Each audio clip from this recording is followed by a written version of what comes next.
యోగాతో బరువు తగ్గటం సులభం కేవలం 21 రోజుల్లో. నమస్కారం, వెల్కమ్ టు ఐ డ్రీమ్ ధర్మ మార్గం విత్ విజిత కార్యక్రమానికి స్వాగతం.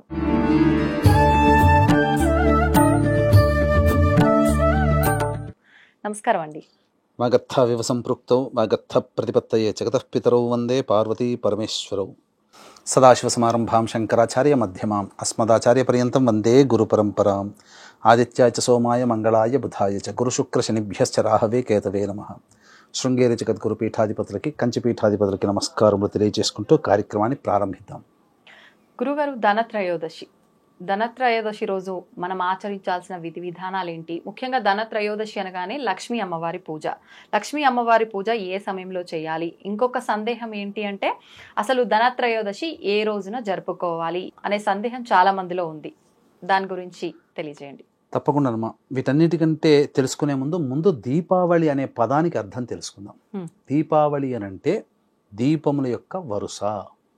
అంటే ఈ సనాతన ధర్మాన్ని పాటించేటువంటి ప్రజలందరిలో చాలా మటుకు 5 రోజుల పండుగ చేసుకుంటారు. అంటే ధనత్రయోదశి, నరక చతుర్దశి, అమావాస్య, బలిపాడ్యమి, యమద్వితీయ, ఈ 5 రోజులు.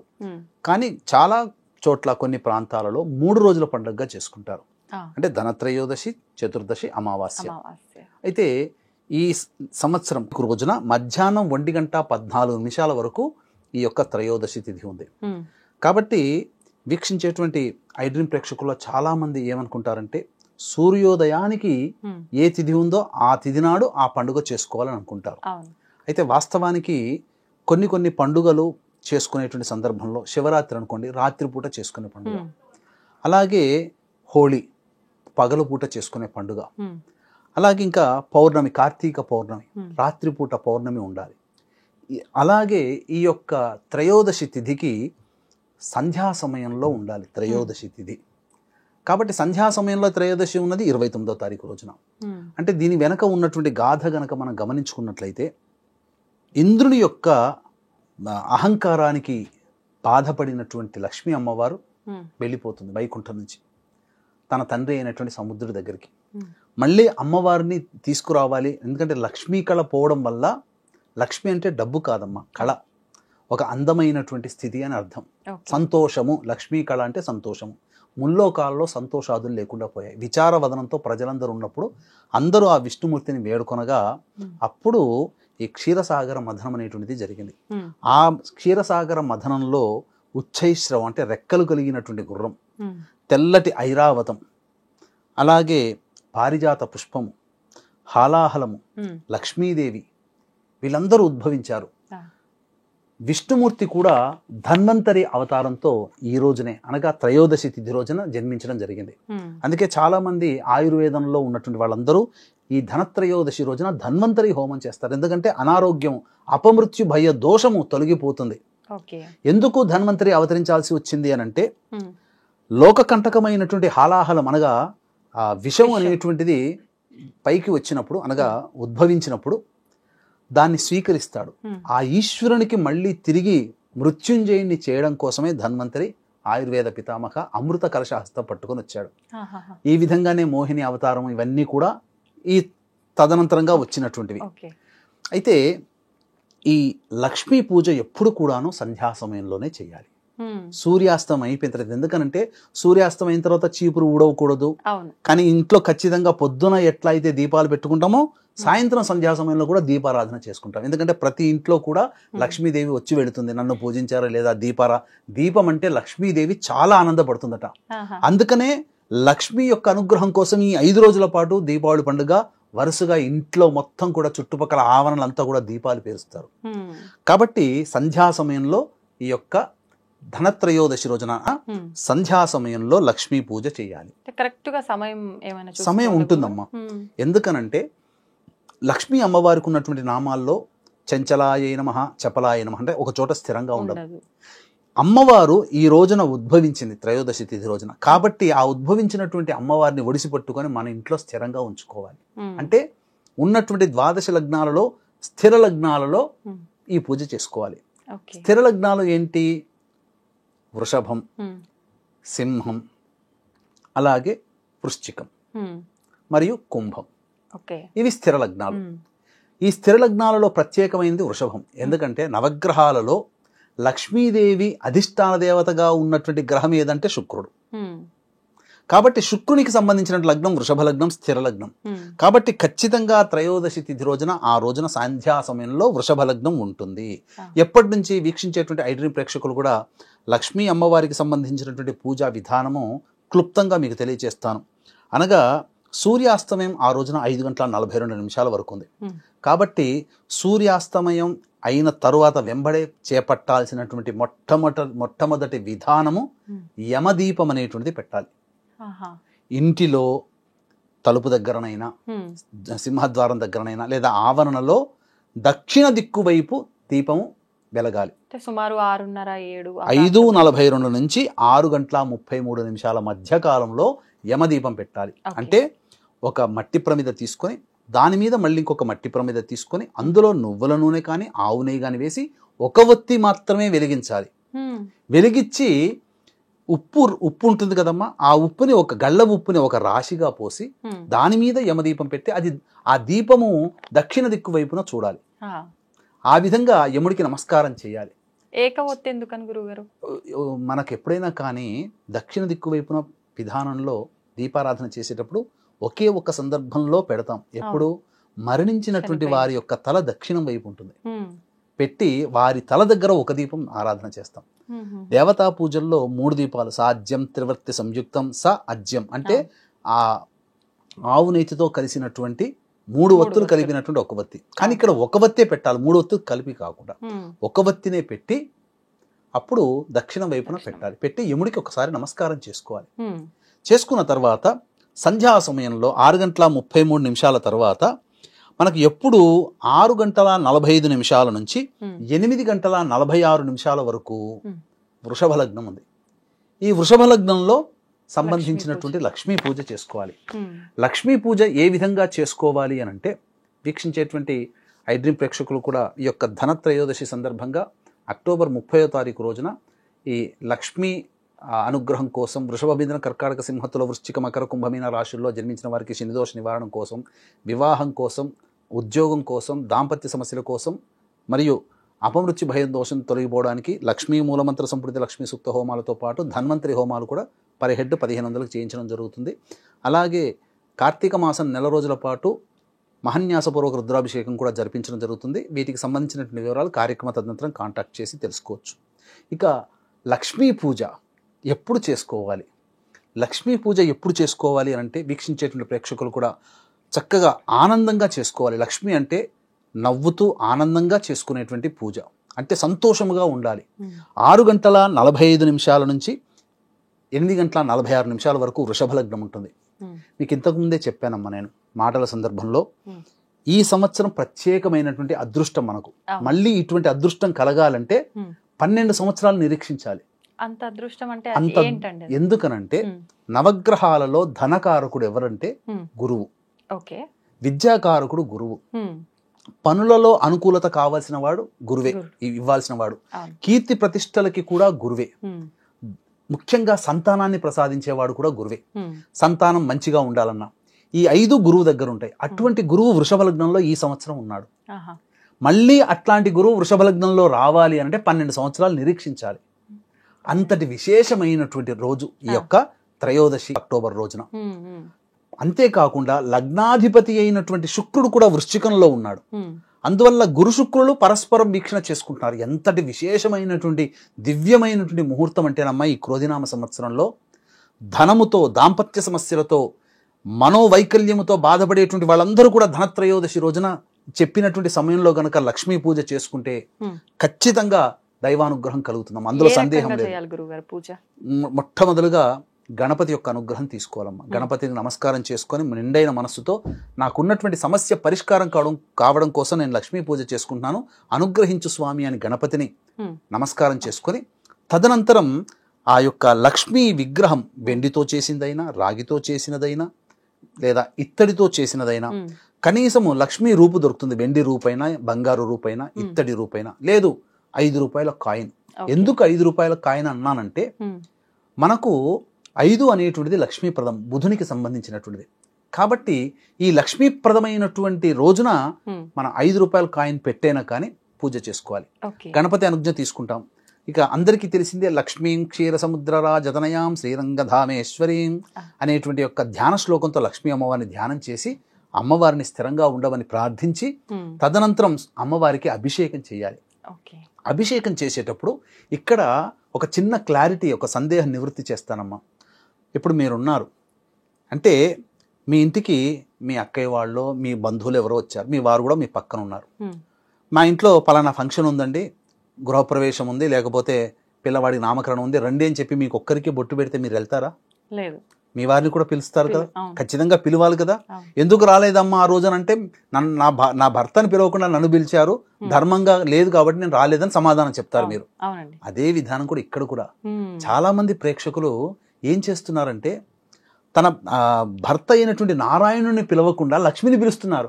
లక్ష్మి సంతోషంగా రాదు, నామమాత్రంగా వస్తుంది. నారదుడు అడిగాడు, అమ్మా నీ నామాల్లో చెంచలాయనే ఉంది, ఎందుకు ఆ నామాన్ని ఆ స్థిరాన్ని ఎందుకు అలా చేసుకుంటావు, నీ నామాన్ని ఎందుకు స్థిరత్వం చేసుకుంటావు, ఎప్పుడు చంచలంగా ఎందుకుంటావు అంటే ఈ మానవులందరికీ కూడా స్వార్థం ఎక్కువ, నా భర్తను పిలవకుండా నన్ను పిలుస్తున్నారు, అందుకే ఒక చోట నేను ఎప్పుడు ఉండను, నా భర్తను పిలిస్తే కూడా నేను సంతోషంగా, నా భర్త వింటే నేను కదా.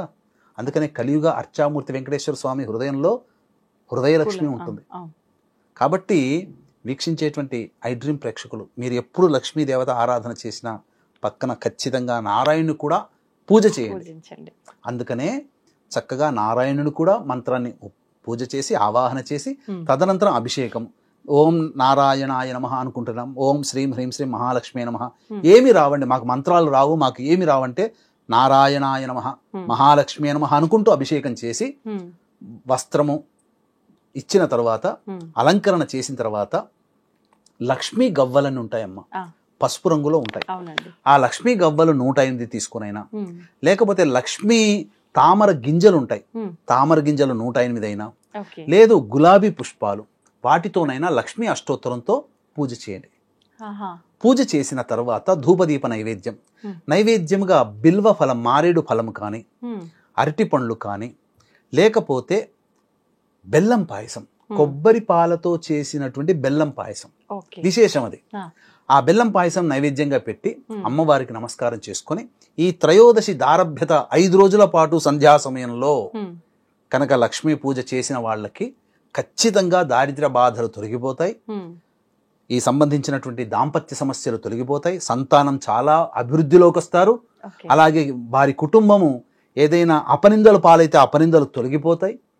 ఇంకా చెప్పాలి అనంటే మంచి ఉద్యోగం భర్తకి పిల్లలకి లభిస్తుంది, అన్నిటికంటే మించి మంచి సంతానం కూడా కలుగుతుంది.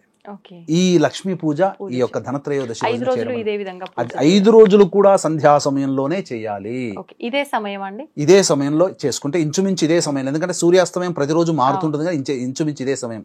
అలాగే వీక్షించేటువంటి ఐ డ్రీమ్ ప్రేక్షకులు కూడా గమనించాల్సింది, మనము తర్వాత వీడియోలలో దీపావళి పండుగ, లక్ష్మీ పూజ దీపావళి పండుగ రోజున ఎప్పుడు చేసుకోవాలి, ఏ సమయంలో చేసుకోవాలి, నరక చతుర్దశి రోజున ఎటువంటి నియమాలు పాటించాలనే విషయాలు కూడా తర్వాత వీడియోల్లో తెలుసుకుందాం. గురుగారు, ధనత్రయోదశి రోజు విషయమే ఇంకొక డౌట్ నాకు. ఆ రోజున బంగారం కొనాలని చెప్పి కొంతమంది, లేదు బంగారం కొనాల్సిన అవసరం లేదు, దానాలు చేయాలని చెప్పి కొంతమంది అంటుంటారు. నిజంగా వీటిలో అసలు మనం ఏం చేయాల్సి ఉంటుందంటారు? మనకు అక్షయ తదియ రోజున, అక్షయ తృతీయ రోజున బంగారం కొంటారు, కానీ అక్కడ మనము క్షయము కానటువంటిది, అటువంటిదే ధనత్రయోదశి కూడా క్షయం కానటువంటిది. కాబట్టి గ్రామ్ బంగారం కొంటే 100 గ్రాముల బంగారం వస్తుందని కాదు. అక్కడ ఏదో సినిమాలో చెప్పినట్టు ఆకాశం నుంచి లక్ష్మీదేవి వచ్చి పడుతుంది, దుట్టి పడుతుంది, దుట్టి పడుతుంది అనగానే ఎక్కడెక్కడ స్వామి అన్నట్టు చెప్పినట్టు ఉంటుంది. కాబట్టి ఇక్కడ ఆ రకంగా మనం భావన చేయకూడదు. మనం చేసుకోవాల్సినటువంటిది దానములు చేసుకోవాలమ్మా. శాస్త్రంలో ఎక్కడా కూడా ఈ సంబంధించినటువంటి బంగారం అప్పు తెచ్చుకొని కొనమని చెప్పండి. అప్పు తెచ్చుకొని లేదా శక్తి కోరిక ఉండి బంగారం తెచ్చుకుంటే కాదమ్మా. ఈ సమయంలో దానం చేయాలి, పుణ్యాన్ని సంపాదించుకోవాలి. కాబట్టి దానాది కార్యక్రమాలు ఏదైనా చేయొచ్చు. వృద్ధులకి అనాథాశ్రమంలో అన్నదాన కార్యక్రమాలు చేయొచ్చు ధనత్రయోదశిగా. అవన్నీ కూడా మీరు 30వ తారీఖు రోజున పెట్టుకోవచ్చు. ఆ రోజున ఉన్నటువంటిది కూడా ఈ రోజున ధన్వంతరి జయంతి, ధన్వంతరిని కూడా చక్కగా పూజ చేసిన వాళ్ళకి అపమృత్యు భయ దోషాలు కూడా తొలగిపోతాయమ్మా. ఇప్పుడు దానాలు అన్నారు కదండి, ఎటువంటివి దానం చేయాల్సి ఉంటుంది? దానము అనేటువంటిది శక్తి కొలది ఏదైనా చేయొచ్చమ్మా. నన్ను అడిగితే ఒక దేవాలయంలో కానీ ఇంకెక్కడైనా ప్రార్థనా మందిరం దగ్గర కూడా 10 మంది అనాథలు ఉంటారు. వారికి తినడానికి రొట్టె, బన్ రొట్టెైనా బిస్కెట్లైనా ఇచ్చినా చాలు. శక్తి ఉన్నవాడైతే పెద్దగా చేసుకుంటాడు. శక్తి లేని వాళ్ళు 50 రూపాయలు పెడితే 10 బిస్కెట్ ప్యాకెట్లు వస్తాయి కదమ్మా, చాలు. 10 మందికి పంచినా చాలు. అది తృప్తితో చేయాలి. శక్తి మేర నాకు ఇదే శక్తి ఉంది అనే భావంతో చేస్తే ఖచ్చితంగా దైవానుగ్రహం కలుగుతుంది. మనం చేసుకున్న పుణ్యం ఎక్కడికి పోదు. మనం ఈ రోజున వీక్షించేటువంటి ఐడ్రీమ్ ప్రేక్షకుల మన 5 వేళ్ళు నోట్లో పోతున్నాయంటే మన తాత ముత్తాతలు వాళ్ళు చేసినటువంటి పుణ్యం అనేటువంటి విషయం గమనించుకోవాలి. మన శక్తి ఏం కాదు, మన గొప్పతనం కూడా ఏమీ లేదు. అంతేకాకుండా పితృదేవతల్ని కూడా ఆరాధన చెయ్యాలని శాస్త్రం చెప్పబడుతుంది. ఈ యొక్క ధనత్రయోదశి నుంచి మొదలుకొని విశేషంగా 5 రోజుల పాటు అమావాస్య రోజున మనం పూర్తి. ఎందుకనంటే భాద్రపద కృష్ణ పాడ్యమి నుంచి పితృపక్షాల నుంచి పితృదేవతలు ఇక్కడికి వచ్చినప్పుడు వాళ్ళకి మళ్ళీ తిరిగి పోయేటువంటి రోజున ఆశ్వీజ బహుళ అమావాస్య రోజున, దీపావళి పండుగ రోజున వాళ్ళ పితృలోకానికి పోతారు. అందుకనే ఈ త్రయోదశి నుంచి పితృదేవత మీదుగా వాళ్ళ అన్నదాన కార్యక్రమాలు విశేషంగా చేయవచ్చు. అది సంతోషం గురుగారు. మన ధనత్రయోదశి విశిష్టతను, ఆ రోజు చేయాల్సిన కార్యక్రమాలను చాలా చక్కగా వివరించారు. నమస్తే, వెల్కమ్ టు ఐ డ్రీమ్. నేను వినంది. వాళ్ళు మనతో పాటు స్టూడియోలో ఉన్నారు ప్రముఖ ఆధ్యాత్మికవేత్త డాక్టర్ అనంతి లక్ష్మి అమ్మగారు. అమ్మ నమస్తే. అమ్మ నమస్తే తల్లి. ఎలా ఉన్నారు? నేను బ్రహ్మాండంగా ఉన్నా, మీరు ఎలా ఉన్నారు? నేను కూడా బాగున్నా అమ్మ. అమ్మ, అసలు ధనత్రయోదశి రోజు బంగారం కొనాలి అంటారు. బంగారం కొంటేనే అమ్మవారి ఇంటికి వస్తుందా? బంగారం కొనాలి అని ఎక్కడుందమ్మా? నాకు తెలిసి నేను చదివిన వరకు శాస్త్ర గ్రంథాల్లో ఎక్కడా కూడా ధనత్రయోదశి నాడు బంగారం కొనమని లేదు. మరి ఎందుకు వచ్చింది అంటే ధనత్రయోదశి ఎందుకు వచ్చింది అంటే దక్షిణ దేశంలో మనకి సంక్రాంతి పెద్ద పండగ అయినట్టే ఉత్తర దేశ వాసులకు అందరికీ దీపావళి ప్రధానమైన పండగ. వాళ్ళు 5 రోజులు చేసుకుంటారు, మన సంక్రాంతి 5 రోజులు చేసుకున్నట్టు. పైగా వ్యాపారస్తులు కొత్త పుస్తకాలు మొదలు పెడతారు. వాళ్ళ అకౌంట్లు రాసుకునే పుస్తకాలు, చిట్టా ఆవర్జాలు అంటారే, దస్త్రాలు మొదలు పెట్టేది దీపావళితో. అంటే ఒకప్పుడు ఆశ్వయుజ మాసంతో కొత్త సంవత్సరం ప్రారంభమవుతూ ఉండేది. అందువల్ల కొత్త సంవత్సరం మొదలైంది కనుక అప్పటి నుంచి వాళ్ళు లెక్కలు మొదలు పెడుతూ పాత సంవత్సరం లెక్కలన్నీ చూసుకుని ఉన్న లాభాన్ని మరి ఏ రకంగా వాళ్ళు లాభాన్ని దాచిపెట్టుకోవాలి. ఎప్పుడూ కూడా లాభం వచ్చిందంటే కొంత పెట్టుబడిలో పెడతారు, కొంత అసెట్గా దాచుకుంటారు. వ్యవసాయదారులు అయితే పొలం కొంటారు లాంటివి చేస్తారు. వ్యాపారస్తులు పొలం కొంటే వ్యవసాయం చేయరు కదా, ఏం చెయ్యాలి? వెంటనే మార్చుకోవడానికి అనుకూలంగా ఉంటుంది కనుక బంగారం రూపంలో కొనిపెడతారు. అది అలవాటైపోయి ఈ వ్యాపారస్తులు, ముఖ్యంగా మీరు గుజరాత్, మార్వాడి ఈ ప్రాంతాల్లో చూసినట్టయితే అసలు దీపావళి ధూమ్ధామ్గా చేస్తారు. టపాకాయలు కాల్చడం అనేది రెండో భాగం. ముందరి నుంచే అసలు దానికి వాళ్ళు చేసేటటువంటి ప్రిపరేషన్ అట్లా ఉండదు. ఇళ్ళన్నీ కొడుకోవడాలు, శుభ్రాలు చేసుకోవడాలు, అందరినీ పిలుచుకోవడాలు, అసలు ఒకళ్ళకొకళ్ళు బహుమానాలు ఇచ్చుకోవడాలు, వాళ్ళకున్నటువంటి వైభవాన్నంతా, ధనాన్నంతా కూడా, సంపదనంతా, ఐశ్వర్యాన్నంతా చూపించేటటువంటి కాలం అది. అప్పుడు మిగిలినటువంటి లాభాలు ఏవైతే ఉన్నాయో వాటిని పెట్టుబడికి పెట్టగా మిగిలినటువంటి వాటిని ఏ రూపంలో దాచుకోవాలంటే బంగారం రూపంలో దాచుకోవడం మొదలుపెట్టేవారు. అది ఎలా అయిపోయిందంటే తప్పనిసరిగా ఆనాడు బంగారం కొనాలని అలవాటు వచ్చింది. ఇంకా అప్పటికి అమ్మవారు పుట్టలేదు, లక్ష్మీదేవి అమ్మవారు పుట్టలేదు, అప్పటికి పుట్టలేదు. అమావాస్య నాడు కదా ఆవిడ పుట్టింది, దీపావళి అమావాస్య నాడు. అందుకు కదా ఆ రోజు పూజ చేస్తాం, ముందరే కొనుక్కోవడం దేనికి, ఇలా పెడతారు. మరి ధనత్రయోదశిలో ధన అన్న పేరు వచ్చింది కదా, అందువల్ల కొనాలని కొంతమంది పిచ్చి ఆలోచన. అంటే కానీ ధన అన్నది ధన్వంతరి పుట్టినరోజు. అది ధన్వంతరిలో ధన ఉంది. ఆ ధన్వంతరి జన్మించిన రోజు ఇప్పుడు కూడా చాలా ప్రాంతాల్లో ధనత్రయోదశి నాడు డాక్టర్స్ డే అని చెప్పి వైద్యుల్ని సన్మానించుకోవడం మనకు కనపడుతుంది. చాలా మంది కంటే తెలియక కంపల్సరీ ఆ రోజు బంగారం కొనాలి, బంగారం కొంటేనే అమ్మవారి ఇంటికి వస్తుందేమో అని. అంటే బంగారం విలువైనదే. అమ్మవారు హిరణ్యవర్ణం హరిణీం అని చెప్పి ఆవిడ్ని హిరణ్యవర్ణగా చెప్తారు. బంగారం ఉన్న చోట అమ్మవారు ఉంటుంది. చాలు కదా, ఈ ముక్కు పుడకలో ఉన్న బంగారం చాలదా అమ్మవారు ఉండాలంటే? ఇంత ముద్ద ఉండాలా? ఎంతున్నా అమ్మవారు ఉన్నట్టే ఉన్నట్టే కదా. ఇంకా దేనికి ఇదంతాను? పైగా బంగారానికి కొత్త పాత లాంటి తేడాలు కూడా ఉండవు. ఏ వస్తువుకైనా పాత వస్తువు పాతది అని ఉంటుంది కానీ బంగారానికి అటువంటిది ఏమీ లేదు. అట్లాంటప్పుడు కొత్తగా కొనాల్సినటువంటిది లేదు. ఇది ఒక రకమైనటువంటి ప్రాంతీయమైన వాళ్ళ ప్రొఫెషన్, దానికి సంబంధించినటువంటి అలవాటు. దాన్ని బాగానే ఉంది కదా అని అందరూ అనుసరించడం జరుగుతోందమ్మా. ఈనాడు ధన్వంతరి జయంతి. అందుకే ధనత్రయోదశి నాడు సాయంత్రం ఏం చేస్తారమ్మా? యమదీపాలని పెడతారు. మనకి లేదు, అది అక్కర్లా మనకి. ఆ దీపాలు అక్కర్లా, బంగారం కొండం ఒకటే తెచ్చుకున్నాం మనం. అన్ని ఈ యమదీపాల గురించి కూడా చాలా మందికి ఐడియా ఉండదు. ఉండదమ్మా, ఇప్పటికే ముందరే అయిపోయిందంతా. ఇళ్ళు శుభ్రాలు చేసుకోవడం అన్నీ అయిపోతాయి కదా, రంగులు వేయించుకోవడాలు ఏం చేయాలి అన్నీ చేస్తారు కదా. ధనత్రయోదశి సాయంత్రం ఇంటి ముందు చక్కగా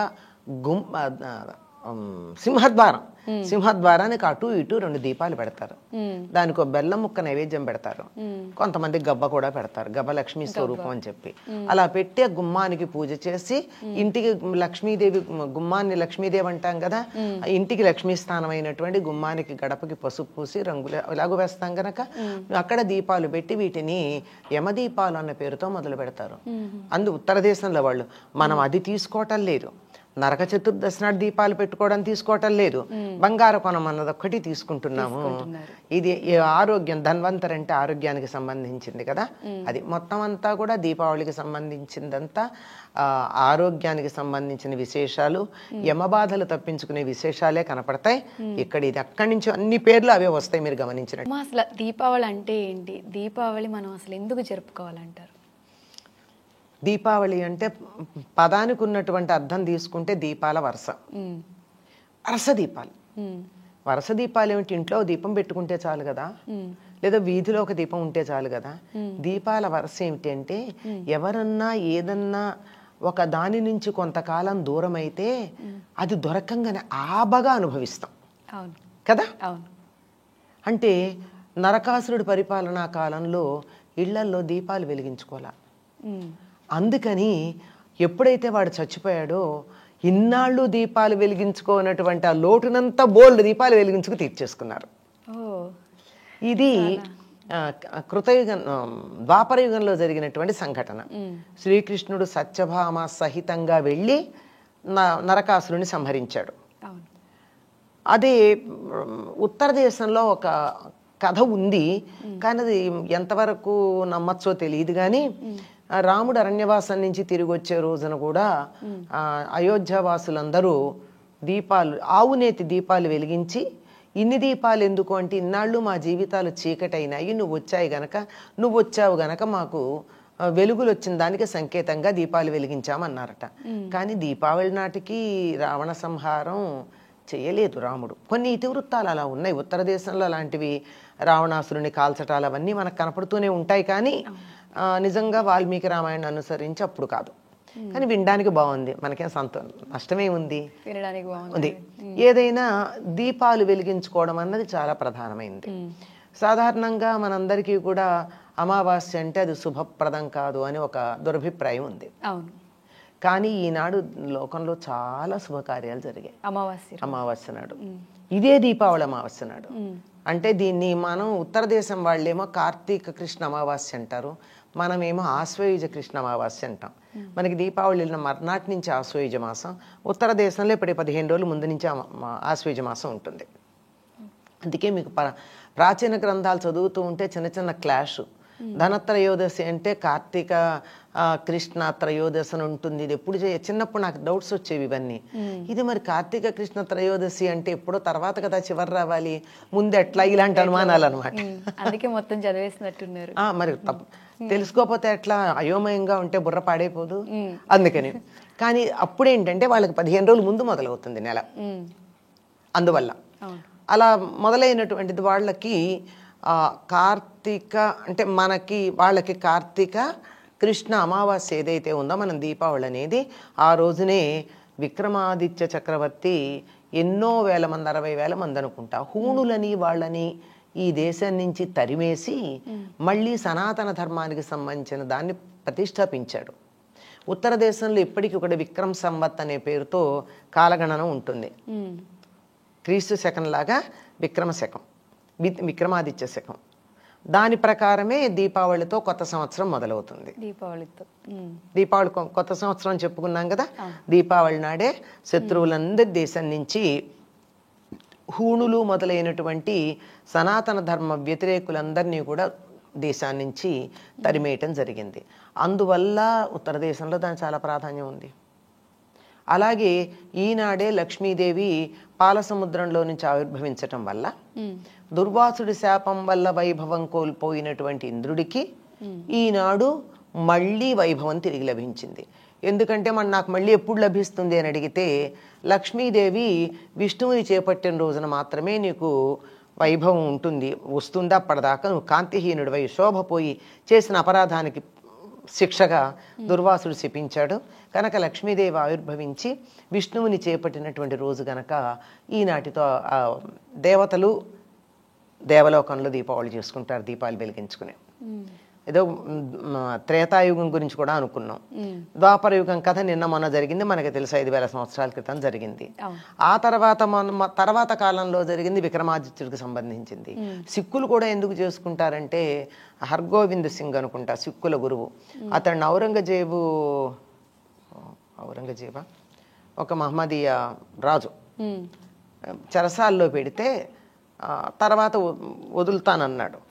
అంటే నన్నొక్కడిని కాదు, నా అనుయాయులందరినీ కూడా నువ్వు వదిలిపెడితేనే నేను చెరసాల్లోంచి బయటకు వస్తాను అని చెప్పి ఆయన బయటికి రావడానికి ఇష్టపడలా. దాంతో ఆగి ఈ కార్తీక అమావాస్య నాడు మనం దీపావళి జరుపుకునే రోజున ఆయన శిష్యులతో సహా అనుయాయులతో సహా విడుదల చేయడం జరిగింది. అందుకని త్యాగానికి సంకేతంగా సిక్కులందరూ దీపావళి చేసుకుంటారు. ఇట్లా ఒక్కొక్కళ్ళు ఒక్కొక్క కారణంగా యావత్ ప్రపంచంలోనూ అన్ని దేశాల్లో కూడా ఉందమ్మా, ఏదో ఒక కారణం ఉంది.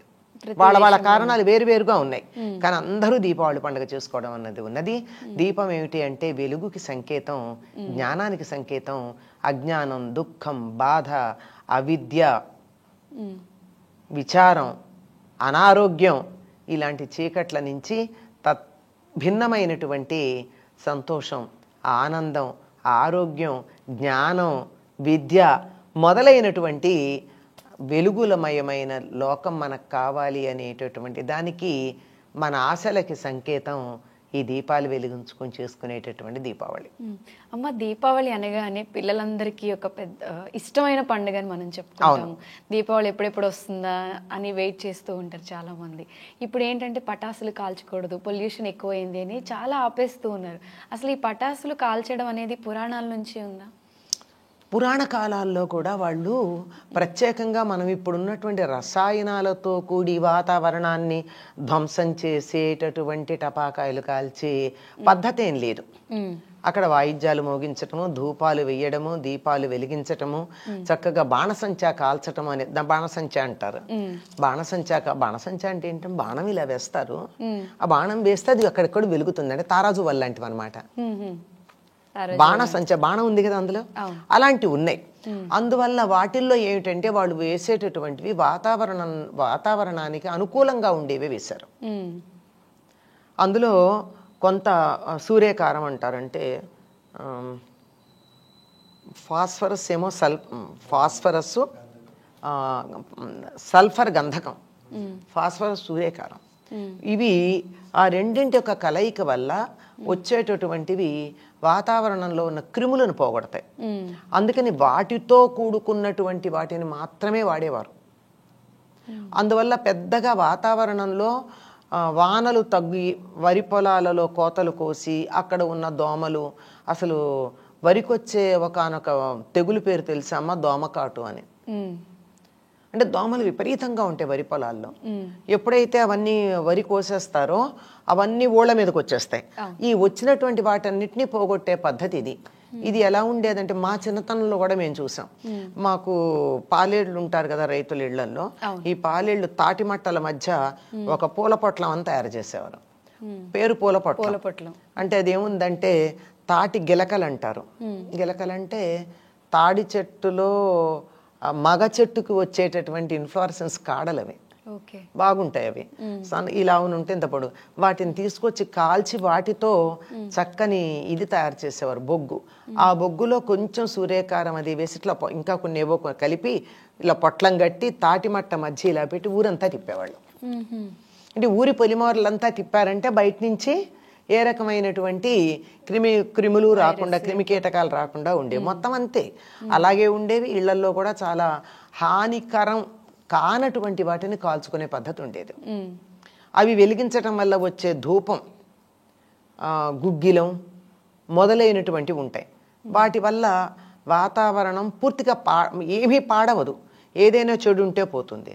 అయితే రాను రాను పెద్ద శబ్దాలు కావాలి, అలాగే పెద్ద వెలుగు ఉండాలి, వాళ్ళకన్నా మాది ఎక్కువ ఉండాలి, మాకన్నా వీళ్ళది ఎక్కువ ఉండాలి, నీ తాపత్రయాలతో రసాయనాలను చేర్చి పెట్టడం మొదలుపెట్టారు. అది మాత్రం ఎప్పుడూ మంచిది కాదమ్మా. రసాయనాలు ఆ పొగ వల్ల హాని కలుగుతుంది, మిగిలినటువంటి వాటి వల్ల పెద్దగా హాని కలగదు. హాని కలగనటువంటి వాటిని హాయిగా కాల్చుకోవచ్చు. దీపావళి గురించి, దీపావళికి ఉన్న విశిష్టత గురించి చాలా అద్భుతంగా వివరించారు. ధన్యవాదాలు. వస్తే